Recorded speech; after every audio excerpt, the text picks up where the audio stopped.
Hi friends, எல்லாருக்கும் வணக்கம். நீங்கள் இன்னும் அஸ்வி வேர்ல்ட் சேனலை சப்ஸ்கிரைப் பண்ணலன்னா சப்ஸ்கிரைப் பண்ணிக்கோங்க. கூடவே நோட்டிஃபிகேஷன் பெல்லையும் கிளிக் பண்ணிக்கோங்க.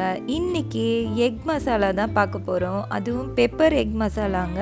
நல்லா இருந்தது, நீங்களும் ட்ரை பண்ணி பாருங்கள். ரொம்ப குயிக்கான ரெசிபி. பெப்பர் நல்லா தூக்கலாக ரொம்ப டேஸ்ட்டாக இருந்ததுங்க. நீங்களும் ட்ரை பண்ணி பாருங்கள். கண்டிப்பாக உங்களுக்கு பிடிக்கும்னு நினைக்கிறேன். பெப்பர் டேஸ்ட் ரொம்ப பிடிக்கிறவங்களுக்கு ரொம்பவே இது சூப்பரான ரெசிபியாக இருக்கும். எக்கை நான் பாயில் பண்ணிக்கிட்டேன். பாயில் பண்ணிவிட்டு அதில் இருக்க தோலெல்லாம் எடுத்துகிட்டு அதை வச்சுருக்கேன். இப்போ இதுக்கு தேவையான பொருட்கள் என்னென்னு பார்க்கலாம். அது நான் 2 பெரிய சைஸ் வெங்காயம் எடுத்திருக்கேன். அதை நல்லா பொடியாக கட் பண்ணி வச்சுக்கோங்க.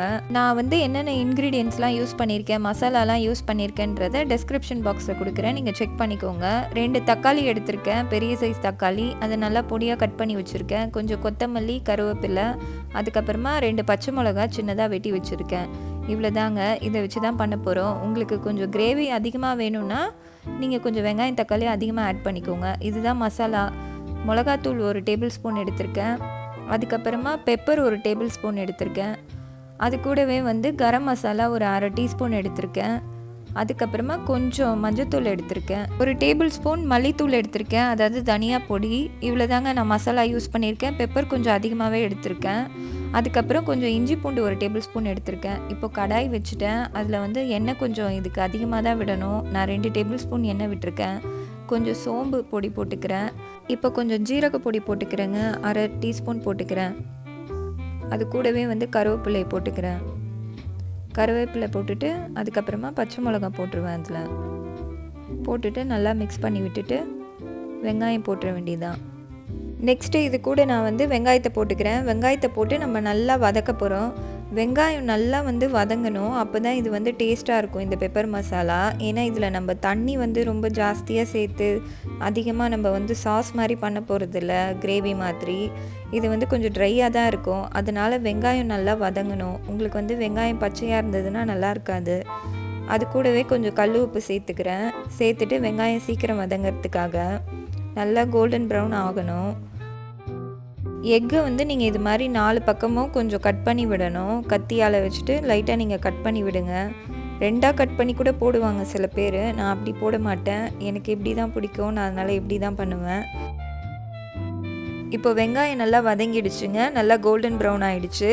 இந்த ஸ்டேஜில் தான் இஞ்சி பூண்டு பேஸ்ட்டு போடணும். வெங்காயம் வதங்காமல் நீங்கள் இஞ்சி பூண்டு பேஸ்ட்டு போட்டு நீங்கள் வெங்காயத்தை வதக்குனீங்கன்னா அடி பிடிக்கும்.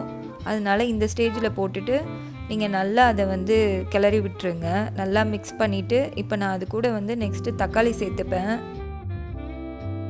இப்போ தக்காளியை சேர்த்துட்டு அதையும் நல்லா வதக்கி விட போகிறேன். நல்லா வதக்கணும். அது ஒரு 2 மினிட்ஸ் நல்லா வதக்கிட்டிங்கன்னா அது நல்லா அந்த ஜூஸஸ்லாம் அதில் இறங்கிடும். அப்போ தான் அந்த டேஸ்ட் நல்லாயிருக்கும் பெப்பர் மசாலாவுக்கு. தக்காளி நல்லா வதங்கிடுச்சு. இப்போ அது கூட நான் இந்த மசாலா பொடியெல்லாம் போட்டுக்கிறேன்.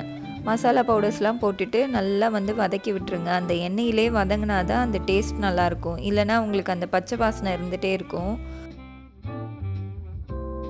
இப்போ அந்த மசாலாஸ்லாம் நல்லா வதங்கிடுச்சு. எண்ணெய் பிரிஞ்சு வருது பார்த்திங்களா? இந்த ஸ்டேஜில் நம்ம தண்ணி ஊற்றிக்கலாம். நான் எனக்கு தேவையான அளவு தண்ணி ஊற்றிக்கிறேன். நீங்களும் கொஞ்சமாகவே தண்ணி ஊற்றிக்கோங்க. இப்போது எல்லாத்தையும் நல்லா மிக்ஸ் பண்ணி விட்டுருங்க. மிக்ஸ் பண்ணி விட்டுட்டு நான் மூடி போடுறேன். மூடி போட்டு ஒரு 5 மினிட்ஸ்க்கு நல்லா கொதிக்க விட போகிறேன். அதுக்கப்புறமா அது கொஞ்சம் ட்ரை ஆனதுக்கப்புறமா தான் நான் இப்போ எக்கெல்லாம் போட போகிறேன். நல்லா ட்ரை ஆகிடுச்சு.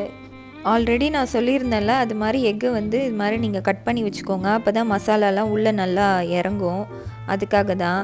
இப்போ அதில் போட்டு நல்லா சாட்டே பண்ணிக்கிறேன். அதுக்கப்புறமா கொஞ்சம் கொத்தமல்லியும் போட்டுக்கிறேன். போட்டுட்டு நல்லா கிளறி விட்டுட்டு நல்லா மிக்ஸ் பண்ணிவிட்டு இப்போ நான் ஒரு 5 மினிட்ஸ் மூடி போட்டு வைக்க போகிறேன். அப்போ தான் அந்த டேஸ்ட் உங்களுக்கு நல்லாயிருக்கும். ஸ்லோ குக்கிங் பண்ணுங்கள். அந்த 5 மினிட்ஸ் சிம்மில் வச்சுக்கோங்க. 5 மினிட்ஸ்க்கு அப்புறமா நான் ஓப்பன் பண்ணி பார்த்தேன். இப்படி தான் இருந்தது. நல்லா சூப்பராக ரெடி ஆகிடுச்சுங்க பெப்பர் மசாலா. இப்போ நல்லா மிக்ஸ் பண்ணி விட்டுட்டு நான் பிளேட்டிங் பண்ண போகிறேன். அவ்வளோதாங்க. ரொம்ப ஈஸியாக குயிக்காக பண்ணிடலாம். குயிக்கான ரெசிபி தான் இது.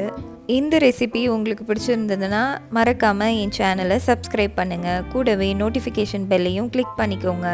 இந்த வீடியோவை உங்கள் ஃப்ரெண்ட்ஸ் அண்ட் ஃபேமிலிக்கு ஷேர் பண்ணுங்கள். வீடியோக்கு ஒரு லைக் கொடுங்க.